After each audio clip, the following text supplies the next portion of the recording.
Hello everyone, what's up? It's Master Edgewater here, and welcome to another E3 discussion where I talk about my experience with E3 in general, with this conference, and you already know what time it is. It's about that time for the discussion about Sony's E3 press conference. I'm just gonna say this right now, like I said it to a couple people last night and even today. Hashtag Sony has broke the internet. I honestly think that Sony dropped bombshells everywhere. It was nuclear. I'm not gonna lie. This is why This is why I love Sony, because they pull stuff out of nowhere. Now I'm gonna say, like I said last time, Microsoft had a good standpoint. It was strong. But I'm being honest to myself. I don't like. Y'all can have your opinions. Sony's done it again for me 2 years in a row. I love what they did last year. This year was nuclear. Alright, so let me get into this. And like before last time, every game is in order from once I've seen it, straight from the press conference. And P.S. I'm watching every conference back to pinpoint each game and learning about it, so that way I can discuss it a little bit with y'all. So the first bombshell, straight off the bat, right from the beginning, The Last Guardian. That game made me cry. I'm not joking you. I've been waiting years for this time for it to do this. And everyone was theorizing, speculating, is it going to be at E3 this year? Oh, it might make an appearance. They open with The Last Guardian. I'm not going to lie, my voice hurt after I saw the beginning. And then once it ended saying The Last Guardian, I was happy. I was a happy camper. I'm just going to say this. And I'm going to be very kid-like in this one. And then before we moved on to the next game, it said 2016, and that's when the bomb had dropped. Because if they had just shown the game without that release window, I still would have been happy. But as soon as I saw that, I jumped out of my chair, clapped as hard as I could, and I said, "GG, Sony's dropped the big bombshell already. Sony's won." And some say I can be a fanboy of Sony, but I don't care. I love Sony so much, and that's why. This is why. Alright, so let's move on from that bombshell. Then they had a new IP, a new game called Horizon Zero Dawn. And the game looks very good. I have to admit, it starts out with, like Microsoft had a girl starting out, and it's like in a weird place. It's the same thing, but she's talking like in a narrative voice saying, we weren't the first ones here, there was people before us, where did they go? And the game just starts out like that, and it goes straight into a demo, and it's kind of like you're playing as a hunter, and it seems like there's robots around, because when she kills immediately a robot called the Watcher to stop it from alerting other robots around. There's like a giant one that comes out and walks across, and she goes out and destroys a few to collect canisters. The big guy comes back, and then it just starts into a big brawl, pinning it to the ground to kill it, striking with one arrow, kills it. And then the game just kind of goes on a little bit, and then it just ends saying Horizon Zero Dawn. It didn't say a release date. I'm very sad about that because it looked really good, but overall, it looked pretty good. I'm interested in it, and I'm looking forward to watching it in the future. Next up, and I gotta show some love. I gotta show some love for Street Fighter. Street Fighter 5 opens next, and it shows two new fighters, two new challengers, Birdie and I forget the girl's name. I don't remember. I would have to look back right quick, but I don't want to. But she was in Street Fighter 4. If you've seen the conference, you'll know what I'm talking about. They didn't show a whole lot, just the two characters just fighting it out, just kind of dealing with. Didn't show any environment destruction or ever, whatever, because they showed that before. It is part of the Street Fighter game now. Different scenes, breakable objects and stuff. It's part of the game, but I thought the two new characters were announcing was pretty good. It was short, but I gotta show some love for Street Fighter. Can't wait to see more in the future for that game. Now here's another bombshell. Here's another bombshell for me, of course. For me, No Man's Sky. I absolutely love No Man's Sky. It technically is the scientific version of Minecraft. And the reason I say that is because what they show is the guy going out, starts out in space, starts showing off a little bit of the space combat. I like how there's space combat in this game. And then he pans out to stars that you can go to, and he says, I can pull back a little bit, you see a bit more. I was already amazed at that fact, because there were so many of them, and he says, I'm going to pan out a bit more, and I'll go a bit faster, but also note that all these little dots you see, all these suns, have their own galaxy, have their own solar system that you can go to. It pans out, and goes on for like 2 minutes. All I see is stars, and I'm like, that's insane. That is truly insane. And he just picks a random one, and he says, some you'll see that we've shown off. Some will never be discovered, because it's kind of like the Minecraft. When you generate a world on PC, it will be like just an actual world. You can actually go to the sea and you can explore different islands. It's basically the same concept. It's just different planets, and sometimes you won't even see some of them. That is... I'm guessing this game is highly for PC, because I doubt I can see this on a PlayStation. If they can do this on PlayStation, GG. GG. I'm a little sad there's still no release date for No Man's Sky. He actually goes out and says, we don't have a release date, it'll come soon, I promise. He does that when he's playing the game. And I'm a little sad about that, but I can deal with it. I can respect it. What they shown was insane. Next up, I thought this one was very creative. I thought that this was a very creative game called Dreams, and it's by Media Molecule. I believe that's how they say it. Say their company's name. Media Molecule. It's basically you just make your own dreams. The art style looks nice. You can make your own kind of dreams. You can style it the way you want. And you can also, I guess it's also an online feature where you can see other people's creations, other people's dreams. And it looks really good. I really liked it. It was definitely something very creative.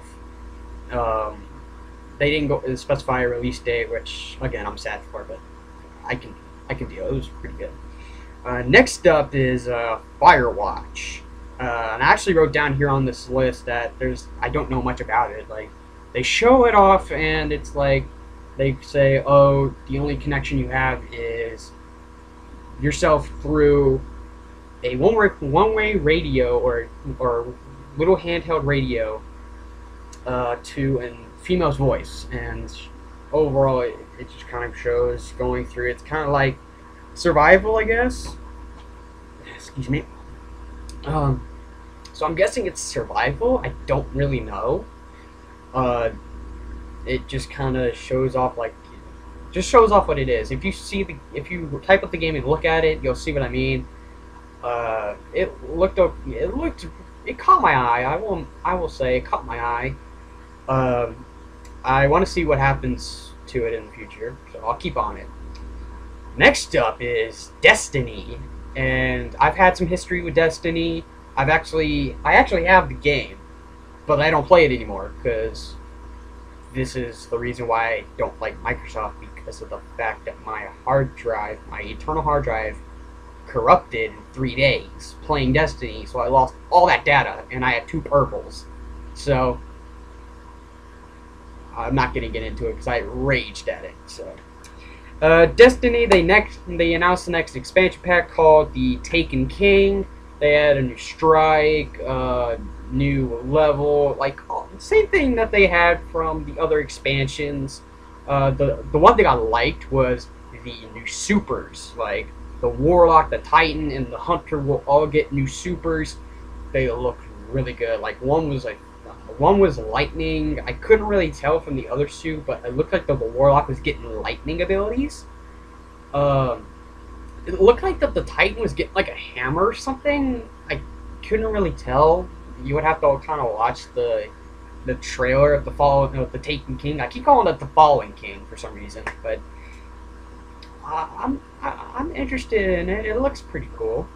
Like I said, I've had some history with Destiny. It's fun, but a lot of choices they made for Destiny was very, very stupid. Like, I'm just saying. I'm not hating on it. I'm just saying it would have been a lot better if they hadn't made some of the decisions. And you probably know what decisions I'm talking about. Next up on the list is Assassin's Creed Syndicate. They didn't show much at all. Like, it was no gameplay. It was another trailer for Evie Fry, which is the twin sister of Jacob Fry, one of our main characters.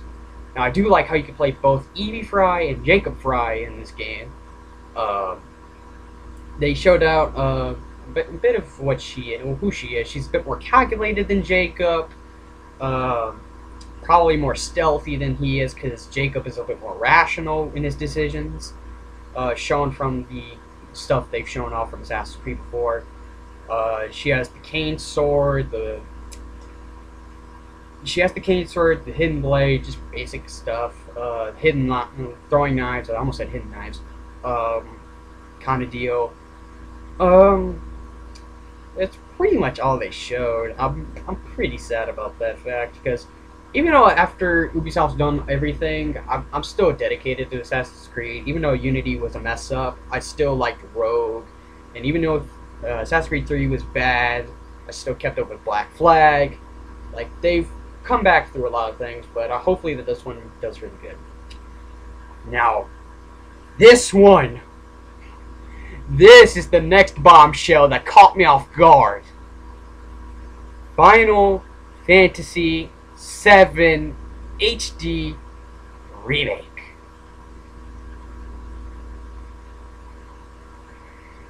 As soon as it was a trailer, it was a beautiful HD trailer, and I had to say I had at least a tear, because I've played a bit of Final Fantasy VII. I didn't play all of it from the original, but I can't wait for this remake. I really cannot wait for this remake. They didn't announce a release date from what I saw, but I don't care. That bombshell, though. Oh, I'm so hyped. If you don't know, I'm so hyped. Next up, the show was a weird Batman Arkham Knight trailer and gameplay. Like, the gameplay trailer was basically you were playing as a cop, going to a restaurant. A guy comes up to you and says, "Hey, this guy's smoking. It's kind of bothering people. Can you go talk to him?" You go to him and say, "Hey, can you stop smoking?" Then he gets into fear gas, and if you don't know what fear gas is, you should not know what Scarecrow is. Then I'm guessing from what I've seen, it's maps you can play as, or a playable mode you can play as that deals with the fear gas that Scarecrow has, or this might be part of the game. I don't know. I think it's part of, like, I think it's just like something you get for like DLC or something, or a pre-order bonus. It still looked really good. I liked what they did with it, because the beginning of it was like the Joker was like being cremated, and I was like, what the heck was that? I was very, very shocked. I'm not gonna. So that was very interesting. Then they actually went on and talked about Project Morpheus. If you don't know what Project Morpheus is, it's the virtual reality stuff. Every kind of company's getting on this stuff, and I'm very excited for virtual reality, because I'm a big fan of that kind of idea of virtual reality games. Definitely the Oculus Rift is definitely one of the big things up here for gaming history, and They actually went on to talk about VR Online, which is technically just playing the games with Project Morpheus with people around you, being in the same world. I thought that was a really good idea. It definitely should be there. Playing virtual reality, you're going to have to do that. But definitely the way they talked about it was very, very great. Hopefully more comes through that. Then this was very surprising because one thing I didn't know, and one thing I was very curious about Microsoft is that they didn't show anything Call of Duty. I was very, very shocked because Microsoft always talks about Call of Duty. But then they come over here, people come on stage, talk about we've signed, we've gotten together with Activision. I'm like, what you doing here? Saying that for the first time, Call of Duty is coming to the PlayStation 4. Now, I'm not a big Call of Duty fan. Let me just tell you that. I'm not a big Call of Duty fan. I play a couple with my friends. Just the idea of this is very, very weird because it's always been on Xbox. I've never, well, keep in mind, I've seen that they've been on PlayStation, but this time being on PlayStation 4, really, wow. Then the guy from Activision came on, he showed a bit of the gameplay for Black Ops 3. Notes, I think Black Ops 3 is kind of a copy from every kind of video game, but it still looked cool. Like, what they showed off was a 4-player cooperative mission that, I guess from the story, it still looked pretty good, even though that looks like a carbon copy from almost every single game. It had even Titanfall gameplay where you're running on the walls.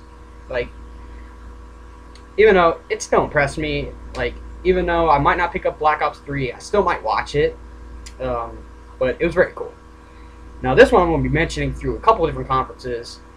Star Wars Battlefront. Now, I am very excited to hear from the next Battlefront game. Even though there's been kind of controversy going on, talking about, oh, this stuff ain't going to be here from the last game, this one's going to be downgraded to only 60 players or 40 players versus 40 kind of deal, less than Battlefield. I'm still hyped up for the game, nevertheless. They showed off a couple of times, which I'll mention through other conferences too. Star Wars Battlefront, what they showed was basically, I don't know what planet they were on. It was kind of a deserty planet. They're kind of working together to be not a movie title game, but just be very close to it. They're working very close with J.J. Abrams, which is directing Star Wars 7. They were kind of just going back and forth, holding down points, getting escape pods, shooting stormtroopers, having dogfights. I'm very hyped. I'm very hyped for Star Wars Battlefront. I will hope to talk more about that. And the last game they close out with, and you cannot deny, this is what they had to choose, just like last year's. Uncharted 4, A Thief's End. Now, I'm a big Uncharted fan. Just like my older brother, he's played every single Uncharted game. So have I. If this truly is the end of Uncharted, this will be the last Uncharted game. It was a very fun ride, and I'm very excited to see Uncharted 4 after their drivable vehicles, which has never been before. Like, I'm very excited about that. And that's how they ended to close it off, and then they just had a montage of everything, and it was very fun. Sony, you got me hyped. And let's get on to the last bit. I'm about to go over 20 minutes. Jesus Christ, my longest video. My rating for Sony or PlayStation, however you want to call them, my rating is a B+. And a side note, 2 thumbs up, 10 out of 10, would watch again, GG. That is my discussion and rating on Sony's press conference from E3 2015. I hope y'all enjoy it. Leave a comment down saying what you liked about it, what you didn't like about it, or do you agree with me that Sony dropped a lot of bombshells on a lot of the games I mentioned. If you liked this video, comment, like, share, and subscribe for more. And I will see you all next time. This is Master Vince 100. Signing out until next time. See you, everybody. Have an awesome day.